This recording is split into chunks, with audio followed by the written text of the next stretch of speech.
reflect for a moment two questions. What is your motivation behind your loyalty? What is your motivation behind your loyalty? The second question is, who deserves your loyalty? Who deserves your loyalty?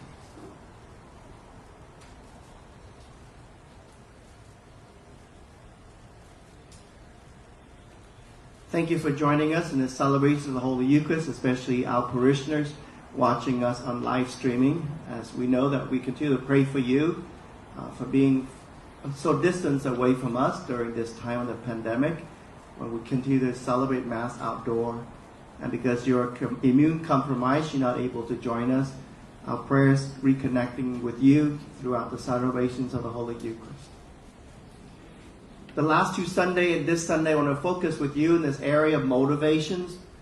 And we're exploring different reasons why people motivate to do certain things, especially in areas of rejections. We explore the areas of identity, interest, for example, our own chronic insecurities. So today we go back to this questions of motivation. First, in Matthew's Gospel, chapter 22, as we begin 2 Sundays ago, Jesus is now in the Temple of Jerusalem, that he's about to face his imminent death on the cross because of rejections and crucifixions or condemnation as well by the scribes and the leaders or the elders of the community. And so here in the same context too, that Jesus continued to see this tension being built up now. The leaders now, the Pharisees now, what we call it an entrapment. That's their motivations. Not because of their insecurities, but they become to despise Jesus so much because he's telling them the truth, that they're not practicing, they're not being loyal to the traditions, to the Spirit of God in their faithfulness to God's covenant. So in that motivation of entrapment, maybe it could happen to us too. To do things that maybe so out of our own characters, out of jealousy maybe, out of hate maybe, that we entrap people to destroy their characters. And so that is a negative side of motivations. But more importantly, Matthew chapter 22 helps us to see this whole areas of loyalty and trust. As Jesus being challenged by this question, who deserve your loyalty? Where does your loyalty belong? So Jesus asked that question, telling them to give him the coins, the Darius coin. And it says here, "Show me the coin that pays the census tax." Then they handed him to the Roman coin. He said to them, "Whose image is this and whose inscriptions?" They said, "Caesar's."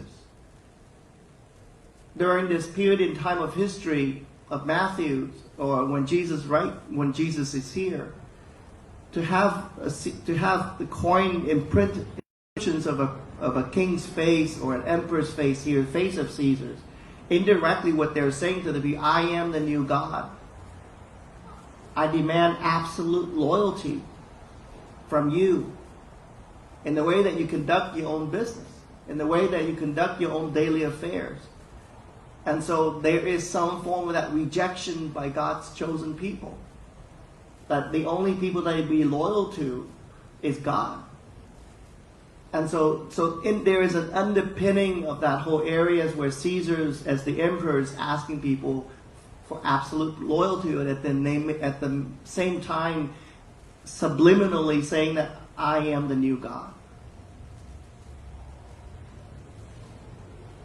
So what motivates you and me to be loyal in our way of life? And to whom deserve your loyalty? In Isaiah, the prophet writing something very unique, as God keeps saying here, I am the Lord, there is no other. So what does that mean for you in this whole context of loyalties? Does God demand you and me absolute loyalties? We see that throughout God's plan of salvation, from from Genesis down to Exodus. Yes, that absolute loyalty is true. And God wants that from us. But on the other side, God also gives you that free will to make your own decisions. And sometimes in your own free will, you abandon and you also betray that loyalty, that covenant God has given to you and to me. And God continues to pull us back whenever we violate God's loyalty in our lives and not being faithful to that covenant God has given to us. But here in the context of loyalty here, God is asking someone who is a stranger, King Cyrus, a foreigner, and yet blessed him in a way that truly proud of him for doing something that is right, even though it's not part of his duty or his responsibility. And so God said here to him, I have called you by name, giving you a title, though you knew me not. It is I who arm you, though you know me not. That toward the rising of the sun, the rising and the setting of the sun, people may know that there is none besides me. So God is asking loyalty to this foreign king. And yet God is also giving him all that for him so that he can do what he needed to do. And yet God also inviting all of us to realize that that gift of loyalty is so important. So as we journey throughout this day, this week, re-examine for those of you who are married, those of us who work, whether in the church or outside the church. Where do you see your loyalty? And where you see your lack of loyalties? And those of you who are in relationship, whether it's married, not married, sometimes we have been hurt for lack of loyalties. And we feel very insecure all the time. And we challenge whenever that loyalty has been broken. So there are two ideas I want to share with you as far in the context of negative loyalties, especially in the workplace. Loyalty encourages complacency. Sometimes we are so complacent that we feel secure that no matter what we do wrong, your mom and dad would not hurt you or criticize you or yell and scream at you. Or whatever you do in your own complacency, that the owner of the company will not fire you. So you become complacent. You become lazy in your way of work, your own lack of creativity. And that's where it can become really dangerous when loyalty being placed in such a high area in the workplace as well as in your own relationship. You know, my spouse is so absolutely love me. No matter what I do, that's going to happen. And that could happen to us as children or to us as an adult. The second areas of loyalty that can be so dangerous is when you look in the context of whistleblowing. Sometimes you are so absolute loyal to the company, to the church, and to the individuals. And you compromise your integrities. And you would rather keep quiet, keep silence.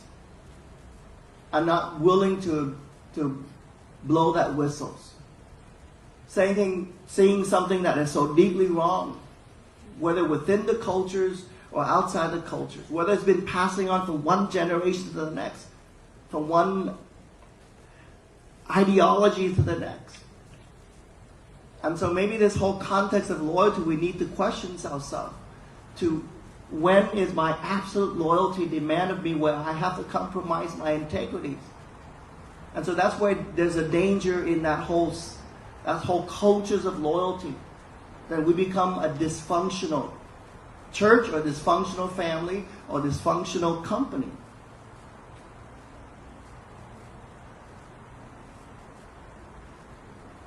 Does that ever happen to you? Does that ever happen to you? where you fear of losing your job, fear of exploiting or exposing someone. And these past several years, we see that many people came out and say, I cannot hold this in secret anymore. That this absolute loyalty cannot take place and continue further. But there is a positive side to loyalty in the context of trust. Trust truly is a building block to loyalty. And without trust, that loyalty would never happen. So there's a study that was done by a colonel, psychologist, Colonel Patrick Sweeney. In the Army in 2003, he decided to do his doctorate degree in counseling and use the battlefield in Baghdad as the way to gauge loyalty and trust between the generals and the soldiers and people in the front lines. And so he came to three conclusions, how important as he surveyed people in the way that their job and their responsibility and loyalty to generals in the military. So three areas, he said: competence, characters, and caring. Competence. There's no more frustrating for me to work as an engineer or now as a priest, to work for a leader who is so incompetent. Nothing more frustrating. More so for soldiers to be in the front line and to have a general who is clueless what's going on. And maybe too during this pandemic, it's also frustrating too to have someone who's a leader who's very incompetent. And yet sometimes you ask the question, why are you being loyal to that leader who may be incompetent? And that's maybe a question of our own loyalty as to why. But in the military, that absolute competency, skills, ability is so important. But also maybe in prophet world as well as in church world. Parents, you may feel that you don't have the ability to raise your kids. But at least you show that there is willingness to find ways to reaching out to your children. Because none of you have a skill. You did not go to school how to be good parents. But maybe at times just to say to your children, I don't know how to do this. I'm learning as I go along just as much as you do in your own life. Second, characters. According to Sweeney here, we may have the greatest competency, the greatest skills, and yet we are not people of characters. The soldiers would not respect their generals. And so our own sense of characters and integrity, again in the context of whistleblowing, when do you compromise your integrity and your characters? The third definitely is caring. Caring for the safeties of the soldiers, caring the safety for everyone else that may be involved in battles. It's such an important part of our journey. And when we see it in Jesus Christ, He is our new leaders. He is our leaders. And we are called to pledge absolute loyalty to Him because He had created for us that trust. He is competent in many ways, the Son of God and the Son of Man.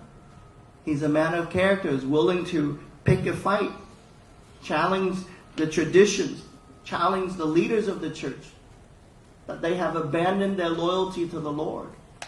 And ultimately, Jesus cared for us to His death on the cross. So I say again, who deserve your loyalty and what motivate you to that loyalty? Let it not be complacency or compromising your integrity to become that whistleblower.